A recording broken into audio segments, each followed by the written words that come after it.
নমস্কার বন্ধুরা, শ্রাবণীস রান্নাঘরে সবাইকে স্বাগত জানাই। আজ আমি আপনাদের জন্য নিয়ে এসেছি একেবারে ঘরোয়া অথচ দারুণ স্বাদের একটি রেসিপি, আড় মাছের রসা।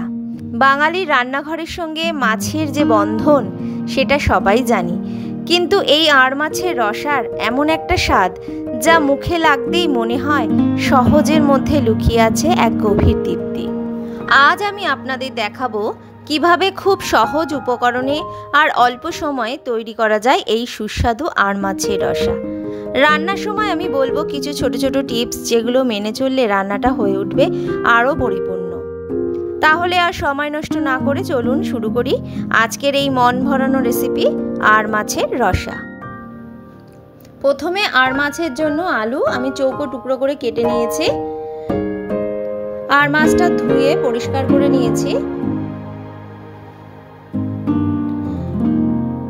দিয়ে দিলাম হলুদ গুঁড়ো আর দিয়ে দেব পরিমাণ মতন লবণ, দিয়ে ভালো করে ম্যারিনেট করে রাখবো কিছুক্ষণের জন্য।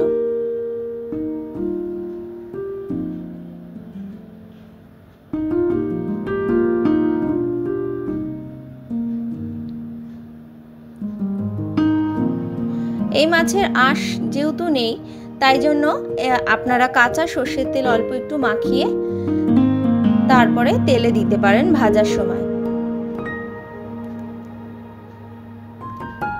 আর মাছের মশলা হিসাবে আমি নিয়ে নিয়েছি দুটো পেঁয়াজ, আদা, রসুন আর 1.5টা টমেটো আর কাঁচা লঙ্কা। মাছ অনুযায়ী কাঁচা লঙ্কার ঝালটা আপনারা নেবেন। কড়াইতে তেল বসিয়ে দিয়েছি, তেলটা গরম হয়ে গেলে মাছগুলো ভেজে নেব। সব মাছ একসাথে দেব না, অল্প অল্প করে 4 পিস প্রথমে দেব, দিয়ে ভালো করে ভেজে নেব।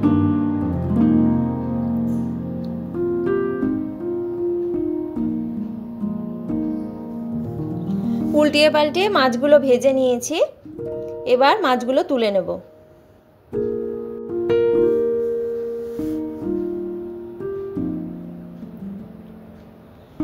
এবার যে কটা মাছ বেঁচে ছিল সব মাছগুলো একবারে দিয়ে দিলাম। এই মাছগুলো ভেজে তুলে নেব।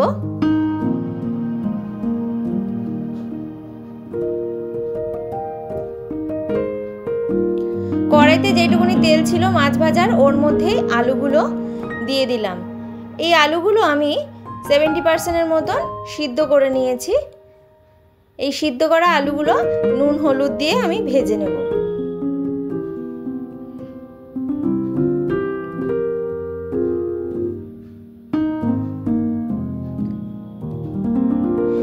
আলুটা সিদ্ধ করে নিলে রান্নাটা খুব ঝটপট হয়ে যায়। লাল লাল করে আলুটা ভেজে তুলে নিলাম। আবার একটু তেল দিয়েছি কড়াইতে একটা তেজপাতা আর সাদা জিরে ফোড়ন দিয়েছি। ফোড়ন থেকে যখন গন্ধ বেরোবে তখন দিয়ে দিলাম পেঁয়াজ কুচি। মাছ রান্নার জন্য আমি 2টো পেঁয়াজ নিয়েছিলাম, একটা পেঁয়াজ কুচি করে রেখেছি আর একটা পেঁয়াজ আর টমেটো, আদা, রসুন আর কাঁচা লঙ্কা পেস্ট করে নিয়েছি। ওই পেঁয়াজ কুচিটাই আমি প্রথমে ভেজে নেব। পেঁয়াজটা ভাজা হয়ে গেছে অনেকটা। এবার দিয়ে দেবো পেঁয়াজ, আদা, রসুন আর কাঁচা লঙ্কা যে পেস্টটা করে রেখেছিলাম ওইটা দিয়ে দেবো।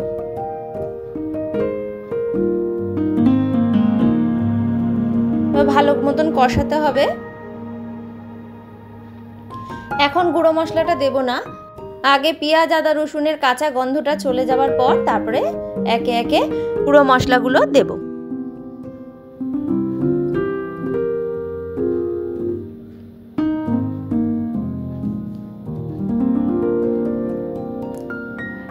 মিক্সিটা ধুয়ে জল দিয়ে দিলাম অল্প করে। অনেকটা কষানো হয়ে গেছে আমার। এবার দিয়ে দেব হলুদ গুঁড়ো,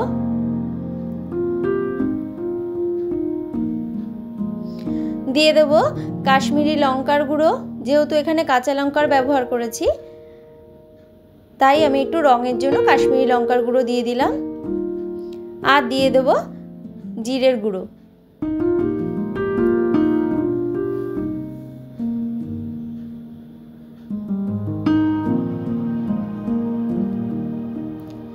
এবার ভালো করে মশলাটা কষাবো।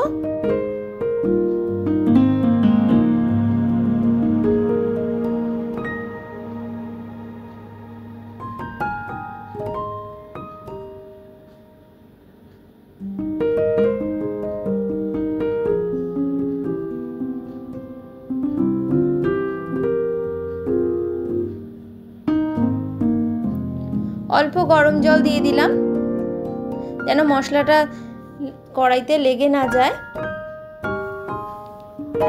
এবার ভালো মতন কষাতে হবে।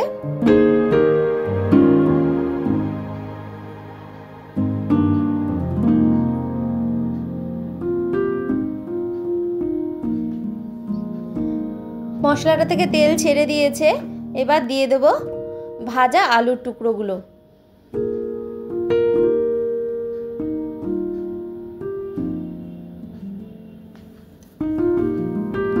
আলুর সঙ্গে মশলাটা ভালো করে কষিয়ে নেব।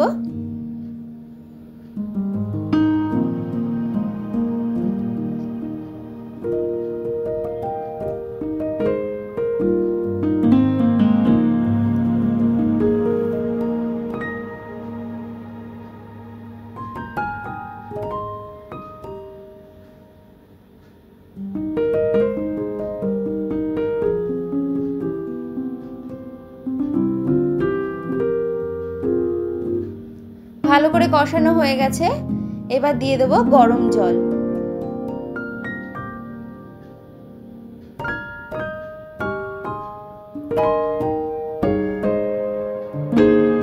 যতটা ঝোল রাখবো ততটাই আমি গরম জল ব্যবহার করব, যেহেতু আলু প্রায় সিদ্ধ হয়ে গেছে। এবার দিয়ে দেব মাছগুলো।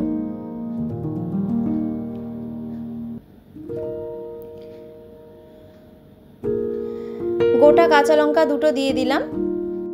এই সময় ঝোলের লবণটা চেক করে নেবেন একবার। মাছটা প্রায় হয়ে গেছে, আমি দিয়ে দিলাম 1 চামচের মতন গরম মশলার গুঁড়ো।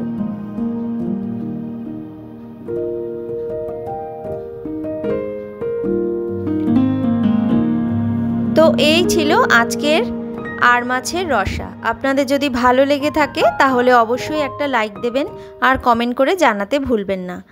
আর আমার চ্যানেলটিকে সাবস্ক্রাইব করে আমার পাশে থাকবেন। প্রতিটি রেসিপির পেছনে আছে ভালোবাসা, আর আপনাদের প্রতিটি প্রতিক্রিয়া আমার কাছে অনেক বড় প্রেরণা। দেখা হবে আবার এক নতুন স্বাদ, এক নতুন গল্প নিয়ে। সবাই ভালো থাকবেন, সুস্থ থাকবেন। ধন্যবাদ।